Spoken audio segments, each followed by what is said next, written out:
Hello and welcome. I am Dr. Lara May, a clinical pharmacist specializing in functional medicine, as well as a certified yoga teacher and Reiki master. I run a truly integrative health coaching practice encompassing functional medicine lab testing, yoga and meditation, and a sprinkling of Reiki energy medicine. Join me here on Light Body Radio to break through your health plateau and come into alignment with your natural vitality.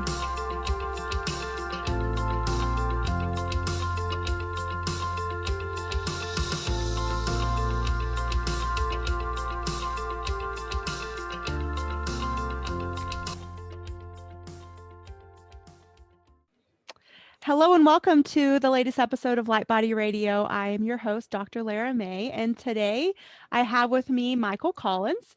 He is the founder of sugaraddiction.com and Quit Sugar Summit, as well as the past chairman of the board and current board member of Addiction Institute. He has been completely sugar-free for over 30 years, which I find to be super impressive, and has worked closely with others to help them regain their lives ravaged by multiple addictive products and substances. So welcome. I'm so happy to have you here. Thank you so much. Thanks for having me, Laura. I appreciate it. Yeah, so let's get started by just telling me your story and how you got to be 30 years into sugar-free. That's amazing. I just got old. No, I'm just kidding. I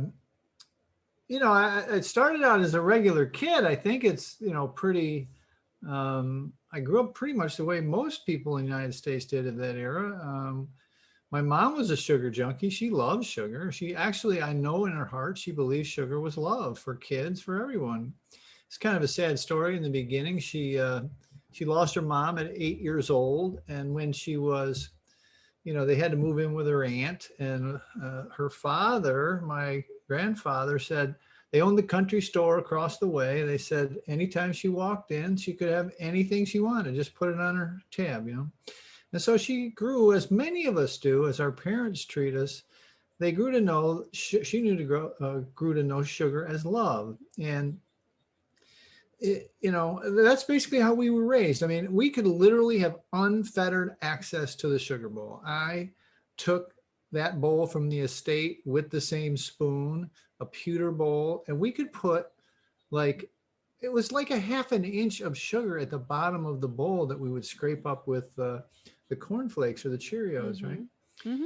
And I didn't know at the time that this was changing my state. I didn't know that this was in a psychoactive way, and kind of the way that you see at a child's birthday party where the kid, when the cake and ice cream comes out, the kids just go wild. It's just a kind of a different group. The whole atmosphere changes, right? Eric Clapton's got a cool video your listeners would love. It's on YouTube. And it's him and Ed Bradley of 60 Minutes, right? Mm-hmm. And Ed goes, so this heroin stuff started, this addiction stuff started with heroin, right, Eric? He goes, no, Ed, it started with sugar. Nice. And he said, I used to eat bread and butter and sugar sandwiches to change my state at 5 and 6. And that's what we used to eat, those same sandwiches, brown sugar, white sugar, it didn't matter. Mm-hmm. And so fast forward, I loved it as a kid. I loved it as a teenager. But when around 13 or 14, I mean, every candy you can think of. I would collect these cards from inside. They used to have cards for candy, all kind of different things. And I there wasn't a candy I didn't like, except butterscotch. I don't know why I didn't like butterscotch. Anyway, 13 or 14, I ran into beer and pot and all that kind of stuff. And I knew that stuff changed my state. I was kind of shy, and I could talk to girls. I mean, it was a different scenario in that, with alcohol. And this is about sugar, but there's a lot of parallels and a lot of tangents here. So fast forward to 28. I got sober at 28. So that's to tell you how I made it for 30 years. But I've been sober for 35, going to be 36 years here in a few weeks. And as I got sober, all my friends around me in recovery were all gaining weight really fast. And I was a thin kind of athletic guy, and I gained 20 pounds just like that. I mean, really, really fast, right? rosacea on my face, acne. I looked worse when I was sober than when I was drinking and doing drugs. And people were getting diabetes diagnosis. So I wanted to be healthy, and I started to study health stuff. And I ran across a book that was popular back then called Sugar Blues. And Sugar Blues was written by a guy named, what was his name? Duffy, William Duffy. And William Duffy was at a party one time, and he heard a voice from behind him. Said he was putting 2 lumps of sugar in his coffee, and he said, the voice said, "I wouldn't have that in my house, let alone my body." And he spins around, and it's Gloria Swanson, the famous movie star, right? Mm-hmm. And so basically they got married. This is her 3rd marriage, and she helped him promote that book all over. It was pretty popular. It was written in the 70s and redone in the 80s when I read it. And I don't know, God just put in my head that this was what I was supposed to do. Mm-hmm. And so I got married, and I talked my wife at the time into having the 2 kids with no sugar, no flour, no caffeine in the womb until they were 6. And the reason they had it at 6 is because we just caved in. It was too hard. Mm-hmm. We were fighting the grandparents, the Montessori school, the friends' parents, everybody, all the relatives thought we were depriving them, right? Yeah. I'm here to tell you that experiment worked. Let me tell you, the first 1,000 days of brain development is so dang important. And, I'm a smart enough guy, but my children are literally rocket scientist smart. They are, perfect scores on their SATs, their college entrance. I mean, and, they went to regular schools, public schools, and there was nothing special except that I just believe, that quantitatively, diagnostically, I can't prove that that's how it happened or why it happened, but in my heart, I know it's why it happened. Mm-hmm. And because now in the last 5 years, the brain science is now proving out the effects that sugar has on the brain. And hopefully we'll get into a lot of that in the podcast, but Yeah. yeah. So again, fast forward, I had a regular life, a regular business career, mostly online and selling software and different stuff. And about 10 years ago, I bought the name sugaraddiction.com, and I started putting out what I thought was the best information. And, a few people would run with it. They would do okay with it. But it wasn't until about 3 years ago when I literally started coaching people one-on-one. I was kind of semi-retired at the time. And I started coaching people one-on-one. And then we started forming these communities online. And then it just took off, as that was the answer.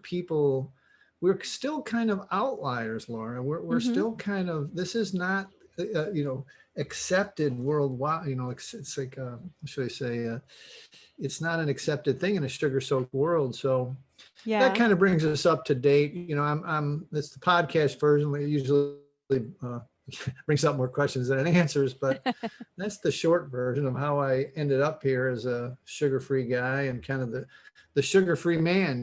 That's what they call me. So. Awesome. Well, yeah, it's definitely not mainstream, and it's definitely not mainstream even in the healthcare world, which I find to be, Yep. mind-boggling, because I still work full-time in a hospital, and it just amazes me what the health system that I work for, what they consider to be, the food that they feed their sick patients that are diabetic, that have heart disease, all this stuff. And, they'll bring someone in that is on insulin at home, and they give them what we call the carb control diet. And it has, I think, a daily carb amount of still between 50 to 60 grams of carbs. Wow. And I'm like, I don't know. I just don't even know. Like, it makes me twitch with, like, you're not helping these people. Right. So let's get into a little bit of the science aspect and talk about what sugar does. You alluded to a little bit to the brain. Let's start just with the brain. Well, yeah, I mean, that's kind of I guess you call it my specialty or my fascination for sure, is because I come from an addictive background. I learned a lot about sobriety and addiction and that kind of stuff as a layperson mostly, but over the years and being sober and having this part of my life. And so I kind of came in from that angle, but in the last 5 years, the science has exploded about the brain chemistry. Now we all know that, and for your folks who don't know, that the brain of the table sugar molecule is half glucose and half fructose, right? Yeah. And so we all know what the glucose does. I mean, I got a glucose monitor, a continuous glucose monitor, just for my coaching. Cool. Yeah, I mean, everybody knows what it does to their body, right? Uh, they know about diabetes. They know about the even like Alzheimer's, and all these kind of diseases are now being tied to sugar, Mm-hmm. right? Heart disease, high blood pressure, everything you can think of. And but what they don't know about, and what is ignored, is the fructose's effect on the brain reward chemicals, the nucleus accumbens, the norepinephrine, GABA, dopamine, serotonin, even the Mm-hmm. adrenal glands. All Mm-hmm. of these things are affected by this drug, and it is a drug. It's a toxin. It's a brain toxin. It's a body toxin. It's an inflammation toxin. It's very toxic in the body at high doses, and the dose makes the poison, right? I mean, Mm-hmm. we do a little alcohol, we do a little cocaine, we do a little heroin, whatever, but we are pounding 20 plus teaspoons average a day through our system. We just are never giving it a break, right? And when you're looking at the brain reward systems, thinking about, like, this could have been happening since you were in the womb, that you were basically in fight or flight for your whole life. You're stimulating these things that, dopamine and serotonin, that were made for chasing food and chasing sex and running from tigers. And that's about Mm-hmm. it. The rest of the time you were pretty steady even. But when you keep hitting every day. And the one thing people refuse to accept, and this takes, I'm glad you had me on a podcast, because it takes about a podcast worth of description for all this. We don't have any meat is murder or friends don't let friends drive drunk, that it just immediately clicks with folks. They need a Mm-hmm. little bit more explanation. And even people that are in the addiction world don't quite get this, right? They can't quite grasp the idea that this is a powerful enough psychoactive to affect behavior, to tamp down emotions, to lessen fear and anxiety, right? Mm-hmm. And it's really difficult to watch because people just keep ingesting it, and they're not able to put two and two together, like to say, right? They're not able to understand that they're not looking for a sweet taste. It's very rarely the food. They're not. It's almost never the food. They're Mm-hmm. looking for a dopamine hit, Yep. and they just don't like. First, they don't want to admit it. And the second, they don't. The science is really not that. It's not like well known, like empty calories or calories in, calories out kind of stuff. It's not, and all of that's pretty much been debunked with the Mm-hmm. literature, Mm-hmm. but no one seems to care. They keep 98, 99% of the diet industry still says exercise more, eat less. I Yeah. mean, it's just not, they're not thinking about the brain chemicals, the brain science, and why you've seen the studies, Lara. I mean, Yeah. the Biggest Loser study, it's like lore. It's like famous in the literature that anybody who loses a substantial amount of weight in the first year, they gain it all back and then some. Mm-hmm. So they can actually white knuckle it, but they're not really solving the problem. They're not solving the issue. They always fall back to it because I call it the emotional management system that they've used since they Mm-hmm. were a child, that their parents used on them, has been hijacked, and their go-to is sugar. Oh yeah. Well, yeah, and we're taught so early, and I mean, Yeah. had your kids not exposed to this to up till 6, but still it's like, "Oh, you did this in this sports thing. Let's give you," like, I was on the swim team as a kid, Oh, and it was, every time personal best or every time you reached a certain goal, you got a blow pop. You right, know? exactly. Well, But yeah, yeah, I mean, so it's like that reward system is built in. You got a good grade. Let's go get some ice cream. You behaved well today. We'll have this treat over here. Whatever it yeah, is, it's it's so definitely true. correlated. And so not only does it become a habit, but then we also unconsciously, I think, especially at that age, start to feel like unconsciously associate it with, oh, in order to feel good, I have to have that sugar, that dopamine. Like you don't know it, it's a dopamine hit at that age, but Right. that's what it is.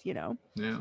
So So yeah. true. So true. You were a swimmer, huh? I was on a swim team my whole life. Yeah, I But swam up through my second year of college, and then I, nice. yep. So Cool. yeah, cool. All right, so we think we know, you and I know, and it's definitely. I think it's again, it's so fascinating that mainstream medicine hasn't picked up on this yet. That sugar is an addiction; it's a real thing, and it has real consequences. And I think a lot of Western medicine is still stuck in this, the fat is bad. And it's the Mm. fat that's Yep. the problem. Sure. And, it's your cholesterol that's the problem. And so they're coming at it from, I think, honestly, I think it's a message that came from big food that, the Western medicine organization sort of picked up, and that bad science that was perpetuated for so long that, Mm. like you said before, it's been debunked and we have the real science now that was suppressed for so long. But it's still like you and me and integrative practitioners that are really the only ones that are out there saying, no, you can be keto and lose weight and lower your cholesterol and have, Mm-hmm. an awakened, alive brain. So all of these Yep. things. So let's talk about withdrawal from the addiction, Mm. from the sugar. And Yeah, so yeah. if we're getting a high from the sugar, then what happens when we take that away? Yeah. I mean, I think we do well because we don't sugarcoat it. And I've always looked for a better better meme for that. But genuinely, uh, there is some nasties, and everybody's tried it. And a lot of times they don't equate it to the sugar. They don't think of it that it could be really causing that. I like to tell people that if they quit flour, sugar, and caffeine, and they had any kind of habit at all, within the third or fourth day, they will be incapacitated. They will Mhm, be mhm, irritable, hungry, lethargic, sleepy. They're not going to be able to function. They're going to be so irritable, they're going to not be able to stand themselves. And so we have a step down too. But I mean, regardless if you do a step down, you got to do it all eventually, and you have a mhm, little withdrawal each time. But the withdrawals are very real. They're very physical, and ravenous hunger is one of the symptoms. Headaches is one of the symptoms. The things that I mentioned, lethargy and irritability are. Um, and sometimes it's nausea and shaking and vomiting. I mean, I've got coaches that have been through all of this stuff, and it's just what happens is when we get to be our age, we are just not we're not looking for that hit anymore. We are just very simply fighting and stopping withdrawals. We're just putting withdrawals at bay for one more day. That's all we're doing. We got to go into a meeting, we got to get the kids, we got whatever, and we cannot have that headache, we cannot have that irritability and downtime, and we can't be resting, we can't do any of that. We have to take our coffee and take our sugar, and then we mhm, have to get on with life.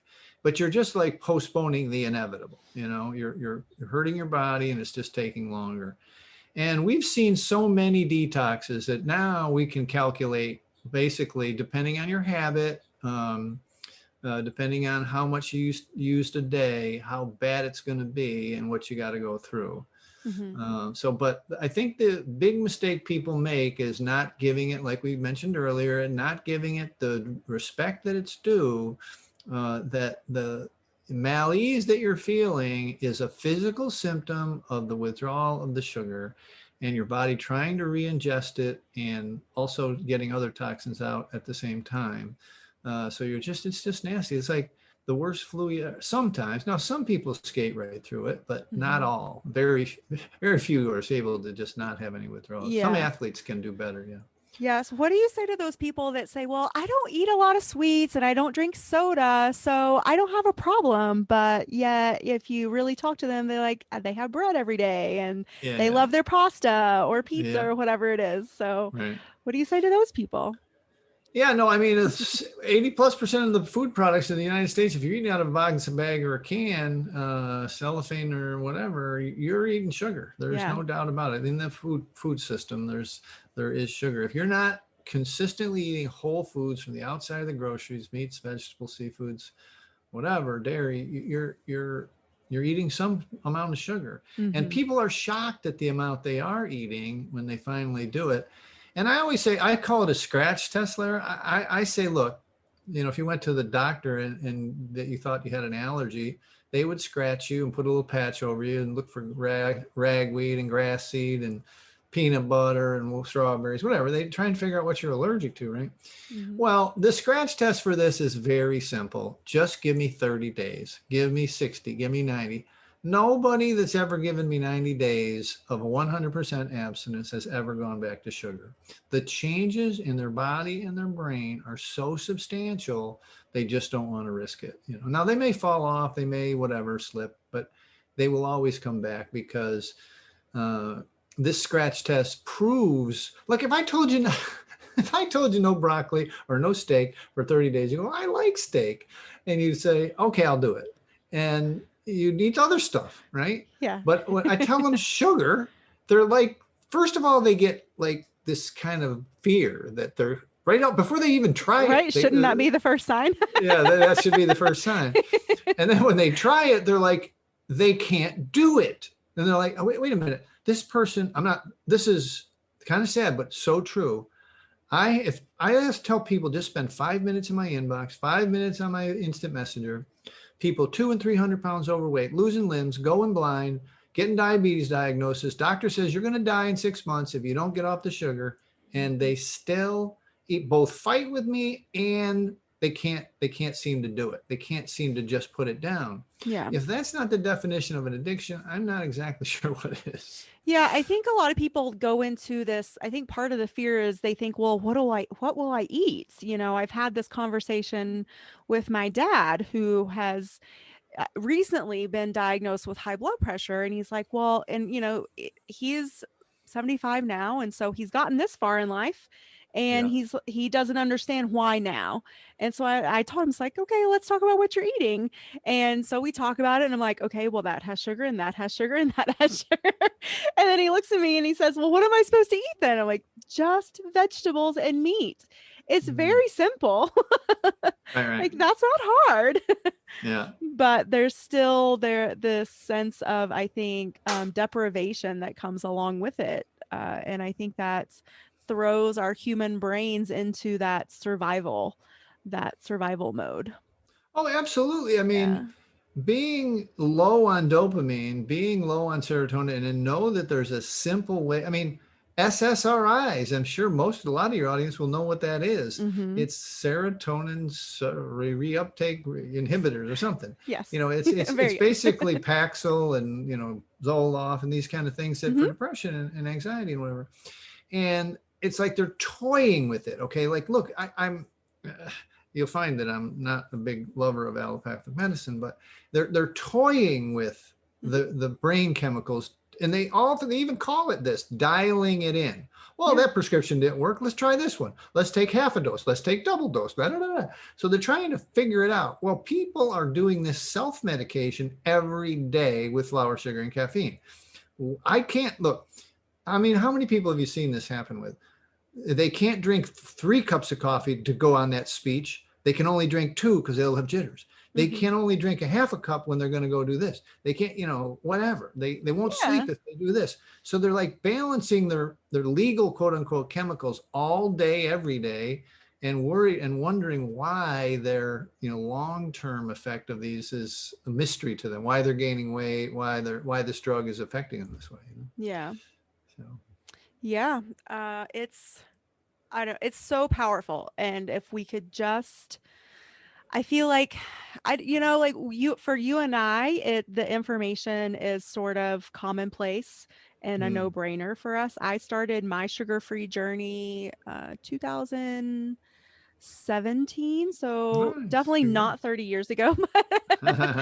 But and I've had my ups and downs with it, but definitely the the benefit is always so much better than the alternative of having the sugar. And so, and again, once you get used to it, you get in your rhythm and your go-tos that you'll feel better once you get over that hump, that Mm-hmm. you'll feel more even keeled all the time instead of needing that little bit of sugar or that even, caffeine. Because for me, when I got off the sugar, my body didn't need as much caffeine. And so Mm-hmm. that naturally for me came down. So I stopped drinking coffee and I was just able to maintain on a little bit of green tea every day.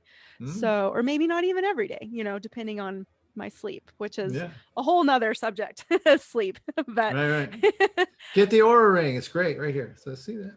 oh yeah. I'll have Very helpful. Very to. helpful. So let's talk about willpower and why it doesn't work.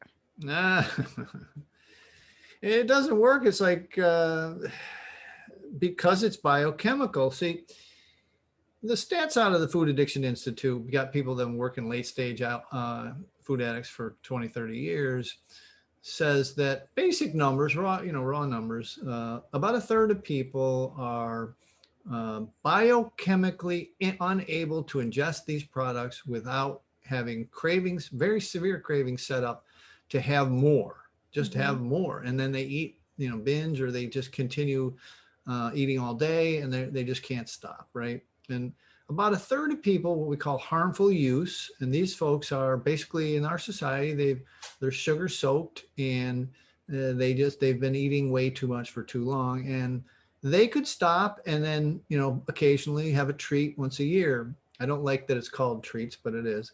That lexicon has to change, but Yeah. but and then about a third of people are normal people, normies, that they can leave half a brownie, and we all hate them, but those folks are normal. But now some of those folks too, even thin people, can have real severe sugar addictions, kind of bordering on harmful use. But let's just focus on the third of people who, if they recognize themselves in this talk, they'll see that they're, they've tried dang near everything. I mean, literally, they've tried every diet, every shake, every pill, every potion, every doctor, every diet. They've tried it all, but somehow they cannot put down the white stuff. They can do all the rest of the diet. They can do keto, they can do vegetarian, they can do whatever the diet, quote unquote, is. Mm-hmm. But there's always a component of their their food plan that is off food plan, and they're drawn back to the sugar. So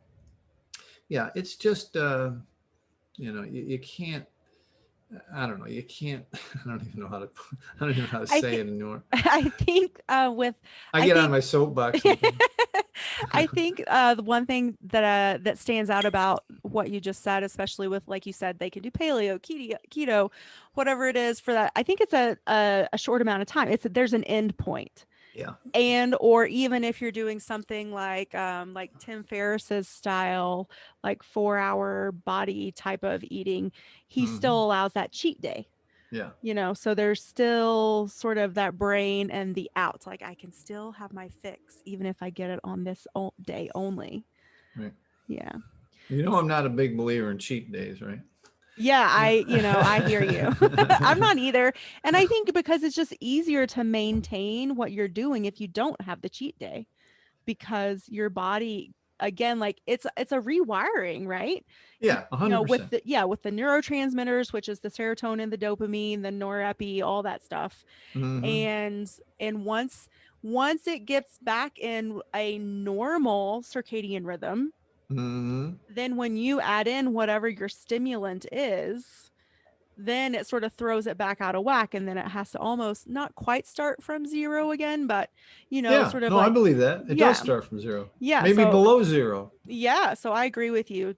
If I have a client that insists, and if it's gonna at least get them started, then I say, okay, you can start with a cheat day. But Yeah. let's talk about later when you're doing really well. Let's talk about if we can, phase that out.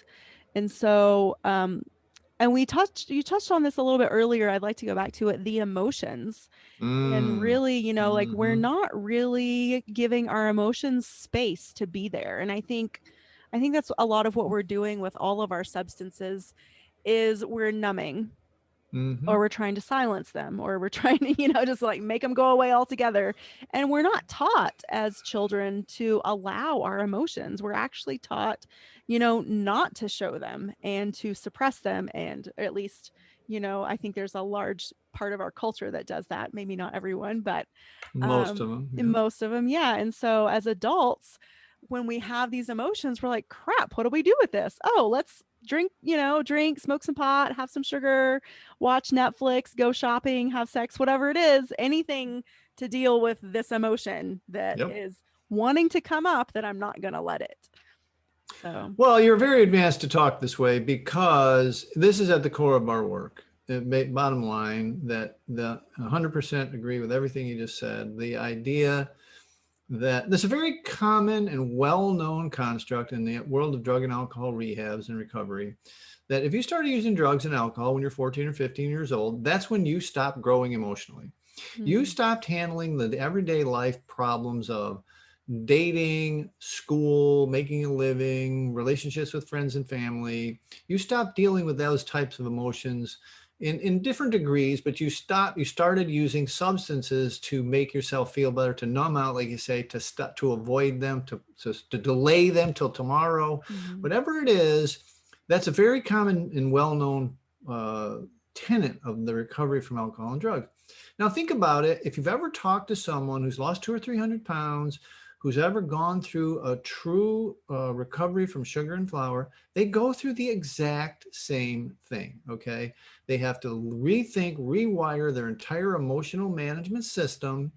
And think about now that you're not 14 or 15 with some level of maturity, you are 4 or 5, 3 or 4 when you started abusing or using sugar excessively. And you just have this deeply, deeply grooved neural pathways that says stress, sugar, or worry, sugar, pain, sugar, scared, sugar. And all of the emotions that you deal with now have a go-to that it requires a substance, food, sugar, right? And Mhm. like I said, when you deal with the folks, when you've worked through it from the beginning to the end, or just walk in, talk to somebody that's been recovering from a severe food addiction or sugar or flour addiction, because a food addiction, that's probably a misnomer. It definitely is a misnomer. And I think it scares people off. It's not food. It's drug-like foods. It's foods that are made of flour and sugar to make look like real food or whole food or regular food, right? Mhm. And so when you cut that stuff out, then you begin this process, literally like someone learning to walk again in therapy from an accident. You are learning to deal with your emotions in a new and different way. And you have to have right from the beginning, because if you don't have new and different systems in place, walking, running, weightlifting, getting a hug, watching the sunset, meditating, listen to music, whatever it is that gives you a little bit of dopamine and gives you a different way to manage it.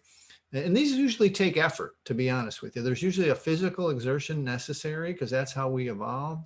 And so the bottom line is you can't get out of this without understanding that. Okay. Mhm. Like we've talked about, I don't have any sound bites. You've got to understand and walk out and walk through that process and the hard part is people aren't willing to accept it even as a construct. They're not willing to be with the idea, let it light on them for a little bit.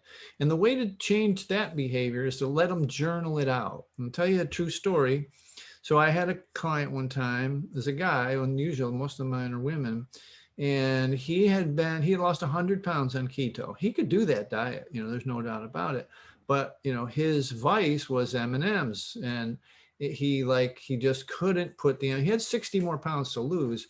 But he also had a relationship with a woman for 12 years. And both his parents had died. His uncle died. He was the house there. He was the executive for it all, right? All like in an 18-month period. And so this 12-year relationship's going on. He's got all this other stress going on. And when we journaled it all out, when we got the whole story out, every time he fell back to the M&Ms, it was that relationship. And so now that 60 pounds is gone, that woman is gone. It's like a different, when he realized what it was, that he didn't have the courage to break up, then and when he finally did, he was able to put down so again, he was using the M&Ms to, all right, she's a pain today. I'll just, M&Ms, and tomorrow I'll think about it. Well, tomorrow you're feeling the same way, really. And Mm-hmm. tomorrow never comes when you have that type of processing gear that you're using. So yeah, it's not difficult to understand, and it's not difficult. And the science, all the things that I'm saying are backed by science Mm-hmm. and research and people that have done it. Like I know thousands of them, literally thousands, have helped thousands of people. And the stories are changed a little bit, but in essence, they're at their core, they're exactly what we're talking about. They're this learning to rejigger, reconfirm, groove the neural pathways that deal with stress, worry, anxiety, fear, and that kind of stuff. And even to deal with the ones where you're happy and joyous and crazy, because you want to feel better. You want to have one more glass of wine. You want to have one, and you can't go that way. You can't use the substance to both accentuate your feelings that day or dampen them down and put them down and stop them from happening. You can't do either one. You have to have some other methods that aren't substance based. Yeah. But it takes a willingness and then awareness and Yeah. acceptance and then action. And so this year for 2021, I've chosen for my word of the year to be awareness. Okay. Last year it was flow, and 2020 was challenging for a lot of people.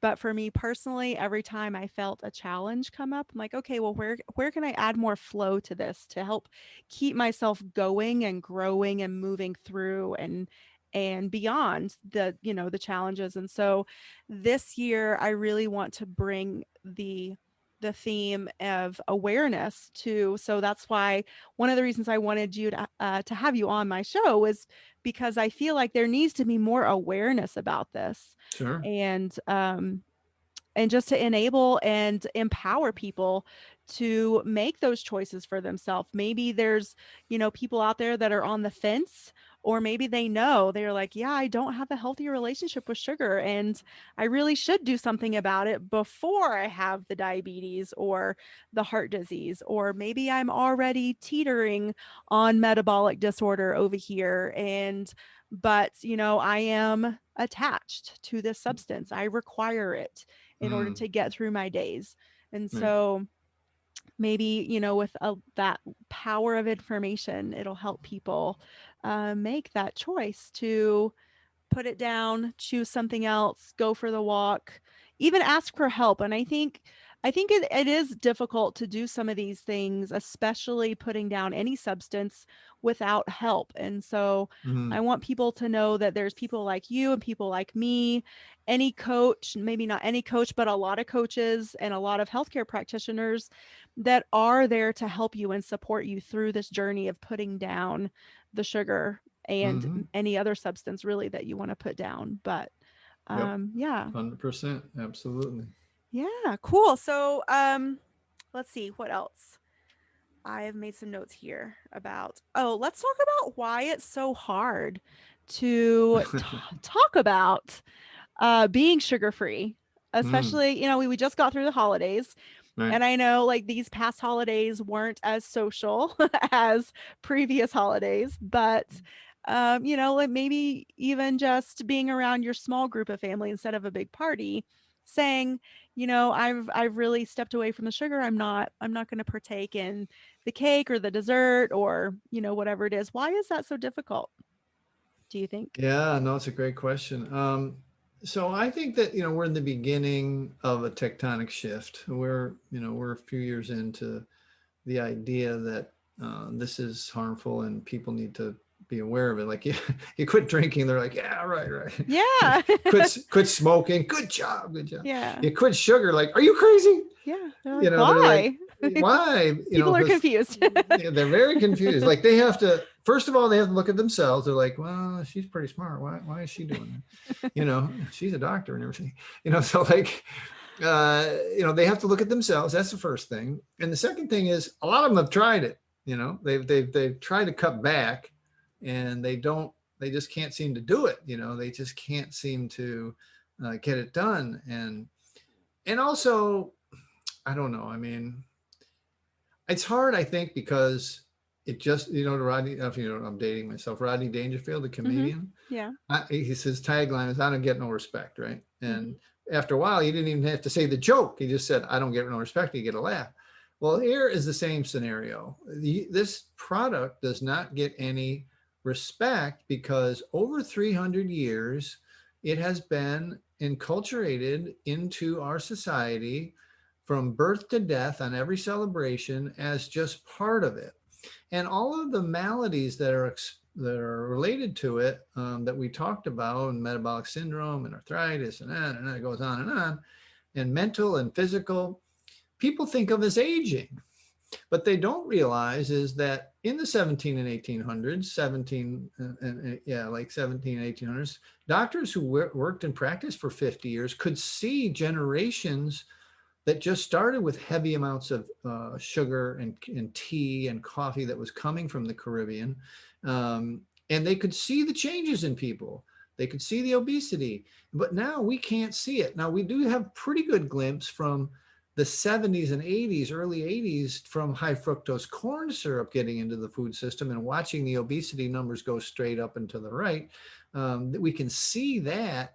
But still, it hasn't, because of what you said earlier, that fat has been demonized for so long that, and really it's into the consciousness now. Mm-hmm. And, we had Coca-Cola and all the food product companies.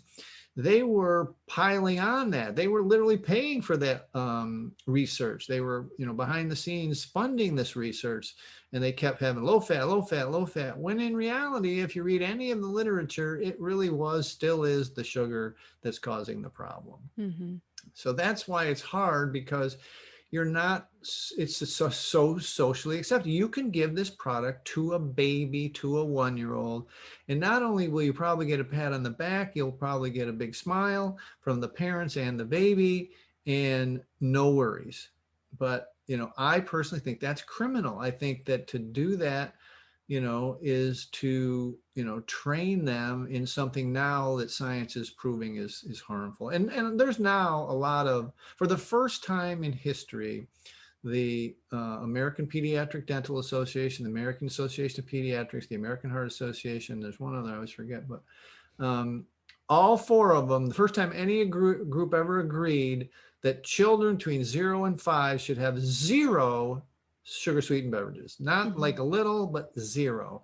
And just now, I think that they came out with the food guidelines that were ridiculous, just terrible in the last couple of days here. I don't know when this is going to air, but they said children between 0 and 2 should have like less and less and less sugar. That was one of the major benefits of that announcement. They basically kept the same old food pyramid, which is crap. That It is, yes. yeah. I agree. But they did make the shift for children. So Yeah, that's good. Progress, small yeah, steps.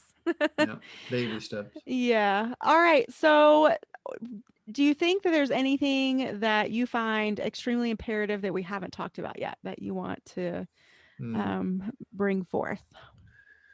Yeah, I think one of the things is that I find this a lot, and if someone has, if we've resonated with someone in this talk, there needs to be what they call in the tech world early adopters. They need to be people. What I find is the people that are successful now, because it is a little bit not quite socially acceptable yet, is that they are kind of pioneers. If you trace them back to their life in the college or athletics or job or, scholastic, whatever, they are not afraid to do the research for themselves, think for themselves, and do what they think is right. It's a pioneering kind of group that is now out there, including a lot of docs and a lot of researchers and stuff. They're not afraid of their tenure, or they're this or they're that, whatever. They're willing to, I mean, I don't know if you know the stories of doctors Fetke and Dr. Noakes in South Africa, Dr. Fetke in Australia, Tasmania. These guys, the government tried to take their licenses for telling this information, right? Mm-hmm. And they fought back and won. And so that's how antiquated, and this is just a couple of years old. This is not old. This is just a couple of years ago. And so that's how antiquated the information is out there. And the people who are going to succeed are going to have some resolve and be not afraid to step out on in their own, whatever they make the decision to do. So, because you're not going to get right now, at least as we stand in 2021, we're not going to get that support we're not getting the warm and fuzzies from our doctors or No. our families or anybody else. You got to join a new tribe. So, Yeah, yeah, yeah. I mean, and it's again, it is so simple. It's not complicated, but yet there seems to be this barrier and resistance to it. And so that's one of my, missions in life is to help people get happy, be healthy, you know, be happy and thrive in life. And so mm-hmm. that's, with food, with emotions, with movement, in all the ways. And so I hope that we can spread the word and Yeah, for help sure. people release the sugar, Yeah. let it go, and see what magnificent changes can unfold. You know? People are shocked at they're not, I mean, yeah, they lose the weight, that's the given, but the brain fog that clears, the skin that clears, the all these other benefits that happen are better than the weight loss. That Yeah. people, we got a saying, come for the vanity, stay for the sanity. It's like people think they want to lose weight at the beginning, right? Yeah. Then their brain is working better, and they're feeling better emotionally and spiritually and mentally. They're just better. And so that's why they stay, not because their weight is going to come off if they Mhm. do it. It's like you don't need to exercise, need to do anything, their weight will come off. That's just, Yeah. if you focus on the weight, it might not come off. You got to focus on your other recovery, or we call them non-scale victories. Yeah. Would you say that you necessarily promote a keto style of eating or just in general, just like simply, sugar free? I know in your book, you have the list of all of the different names and of Right. how they hide sugar and how they name sugar in foods. And I think that's a fabulous Yeah. resource out there. But Yeah, no, I mean, we try to be Switzerland. We try and be neutral as to food plans. yeah, We have coaches that are vegan and vegetarian and keto and the whole nine. And as long as you're eating whole foods, we're fine with it. yeah. Um, our goal, two things. One is to raise the awareness. I've got a unique skill set and being able to get exposure online.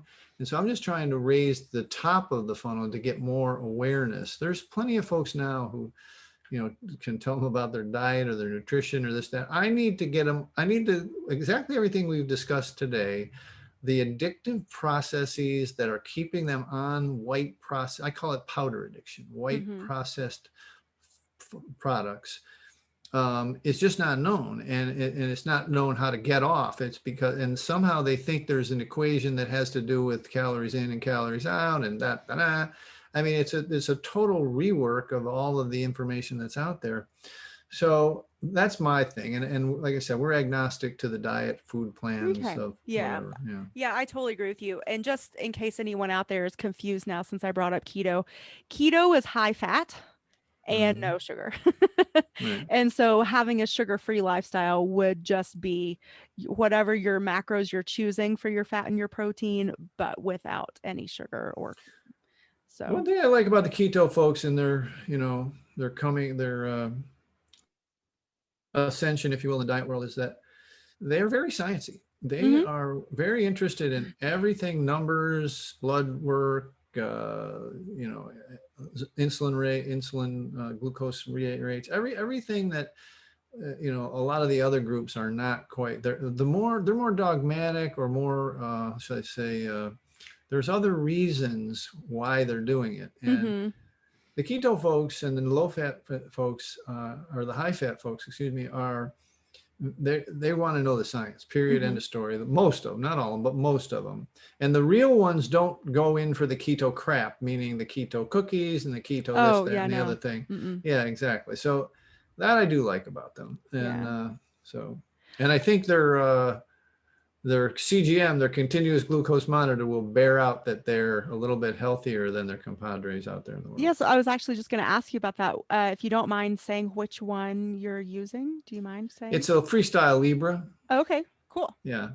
And so people know, I mean, it's just a little patch on your arm or your belly, and you can literally get it on your phone. You know, I can take a reading for you right now if you want. You know, it's like basically you just push the little button here, and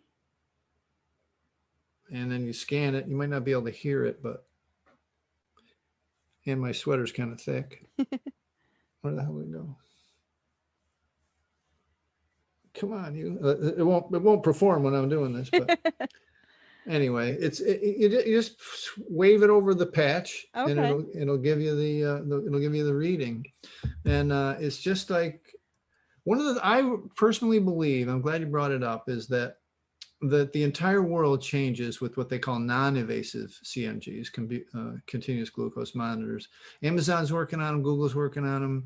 A lot of them have been working on them for years, but now they have pretty simple ways to get them out there in the world. In the United States, you need a prescription, but there is a little pin in it, a little prick pin. But it's not big, it doesn't hurt or anything. And you can just literally watch. You eat a banana, goes out of range. You eat a bagel, goes out of range. You know, you can just watch it, oatmeal, whatever. Forget about eating donuts or whatever. You can see in real time your blood sugar go from 80 or 90 to 200, just like that, you know, less than 30, 40 minutes. And when people can see that day in and day out, then they're going to change. Because right now you can kind of lie to yourself. You say, one donut's not going to hurt me. How can that hurt me? Yeah. But when you stay up in those ranges with high glucose and the insulin pumping all day, every day, long term, that's going to kill, you know, well, it's going to kill you. Yeah, it will kill you. Yeah. Yes. So one last little soapbox thing is that I don't think our medical establishment is forthright enough with the consequences of these chronic disease states. Yeah. And so that is one of the things that I consider myself to be a brutally honest practitioner. And it's not because I want to scare you out of doing something. I want you to have all the information, and I want you to understand the real consequences of your choices. They're your choices. I am here to guide you and lead you along the way, but ultimately the choice is still the person, you know, my client, my patient, you know, whoever that person is on the other side of my desk. And so, you know, and I'm sure it's same for you as a coach. It's like, you're here willingly. No one's making you be here. And so I'm here to help you make better choices, but also to help you understand why you're making those choices. And so that you can feel good about them and you can resonate with them and you can carry them forward and keep making good choices for yourself. So exactly. Yeah. Well said, for sure. Awesome. Well, thank you so much for being here. I really appreciate it. And I've loved this conversation. Is there anything that you want to talk about, like where my listeners can find you, or sure, any of that good stuff? When will this air, do you think? Any ideas? Actually, Thursday this week. Oh, good. So then we have the Quit Sugar Summit, which is going on right now. It's at quitsugarsummit.com. Okay. And send me an email. I'll tell you a little bit more about it, put in the show notes. Okay. And but the Quit Sugar Summit is our 6th annual, and we've been doing it for 6 years. And Dr. Lustig, Gary Taubes that we talked about. We even have Judy Collins, the famous singer, is there. She's going to be talking about her book Cravings. She's done obviously great music. She's Grammy nominated and done a lot of songs over the years. She's 81, and she wants this thing about food addiction to be part of her legacy. And so she came on. It was cool. And we have a lot of other folks that I've mentioned through this talk that are on there, Fetke and Dr. Noakes. These people in the world of sugar reduction, low carb, they're legends, literally. We've been doing this for 6 years and it's pretty big. So the Quit Sugar Summit, just quitsugarsummit.com. And it's free for 7 straight days. You just listen all you want, all day, every day. And I'm at sugaraddiction.com. We have a challenge going on all the time, 30-day challenge. You just drop in. We've got 7,000 people in our forum, and we have Zoom meetings, almost all weeknights. just the community that I talked about, we actually have. So Awesome. check it out. And there's my free book from Amazon is also available on sugaraddiction.com for a free download now for a little bit. So Okay. check that out. Cool. Well, thank you so much. And I'd love to have you back maybe as this, is ever evolving with the science and new information to bring forward. So And I'd love to come back. yeah. We've built some relationships with some podcasters over the years, and it's really, it turns out pretty well because the folks, when they hear it first time, it's doesn't really light on them. Then they said the second or third time it does. Yeah. Yes. Yes. That's what I love about podcasts is you can listen to them as many times as you want. There's no limit. There you go. So awesome. Okay. Thank you so much. Thank you so much.